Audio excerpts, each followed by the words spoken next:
سلامونه او احترامات ملګرو وقار علي شاه دریاب یم در سره او نن در سره په یو مهمه موضوع باندې خبرې کول غواړم او دا یو داسې موضوع ده چې زموږ په پښتنه سیمه کې دا شخړه دا ستونزه یو داسې حد ته رسېدلې ده چې په دې باندې اوس قابو موندل ګران شوي دي.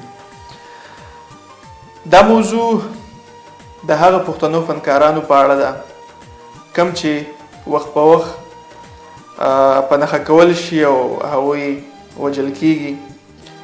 د کال 2009 نه واله تر کال 2019 پورې تقریبا 14 پښتانه فنکاران وژل شوي دي. یعنې د دې ریپورټ عنوان هم دا دی چې 13 کاله کې د 14 پښتنو فنکارانو قتل.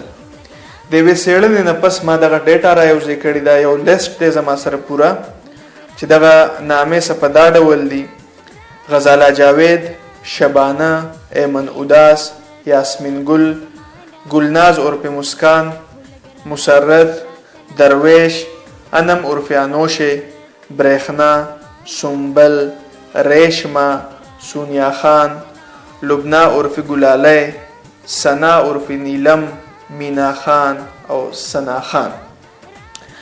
ملګرو هم په دې موضوع باندې مې له وتلي هنرمندانو د استادانو سره خبرې کړې دي چې په هغې کې څه دا ملګري شامل دي. زما ډېر ګران او وتلی هنرمند ملګری نیم توري صاحب دی چې په دې اړه په دې موضوع مې ورسره خبرې کړې دي. استاد ګلزار عالم، استاد نظیر ګل، احمد ګل استاد او د نن دور په پښتنو ښځینه سندرغاړو کې د غزل تر ټولو لویه هنرمنده مینا ګل هم شامل دي چې په دې موضوع را سره خبرې کړې دي. لومبۍ به زه راځم د ریپورټ چې کومه زموږ سره لومبنی هنرمند د هغه د غزاله جاوید په غزاله جاوید باندې به خبرې کوو، د هغوی په ژوند د هغوی په هنر باندې چې څنګه ریپورټ لیکل شوی دی همدغه شانې تاسو سره شریکوم. 21مه پیړۍ کې یو شمېر نوموړي سندرغاړي او فنکاران وژل شوي دي. دا د کال 2007 خبره ده کله چې په سوات کې جنگ روان. د دغه جنگ له کبله یو شمېر کورنۍ د پښتونخوا مختلفو سیمو ته په کډه تللې وې. په دغه کډوالو کې یوه کورنۍ د غزاله جاوید هم وه کوم چې پېښور ته په کډه تللي وو. غزاله جاوید له کوم عمره راهیسې د فن او د هنر د شعبې سره تړلې وه ځکه چې د دې کورنۍ یوه هنري کورنۍ وه. پېښور ته تلو وروستو غزاله جاوید د ټي وي په پروګرامونو کې برخه اخیستل شروع کړل او د خوږې غاړې له کبله یې په ډېره لږه موده کې شهرت وموندو. باران او خولګراشه کنه د هغې د هنري سفر هغه سندرې وې چې له وجې د هنرمند شخصیت ته پیژنګلي بخلي وه او د نړۍ ګوټ ګوټ پښتانه د غزاله جاوید له نامې سره آشنا شوي وو. دا د غزاله جاوید د هنري سفر د عروج دورو د آواز د خوږوالي سره سره ورله الله پاک ډېر ښایست هم ورکړی. کال 2012 کې هنرمند د 30 کالو په عمر کې له جهانګیر نومیتن سره واده وکړو. خو لږه موده پس د هغې خاوند هغې ته د شوبس پرېښودو ضد ونیولو ولې غزاله جاوید د شهرت له بامه ښکته کېدو ته بالکل تیاره نه وه. د ډېر جنګ جګړو وروستو د دواړو ترمنځ جدایي راغله خو دلته د هنرمند ژوند په خطر کې شو.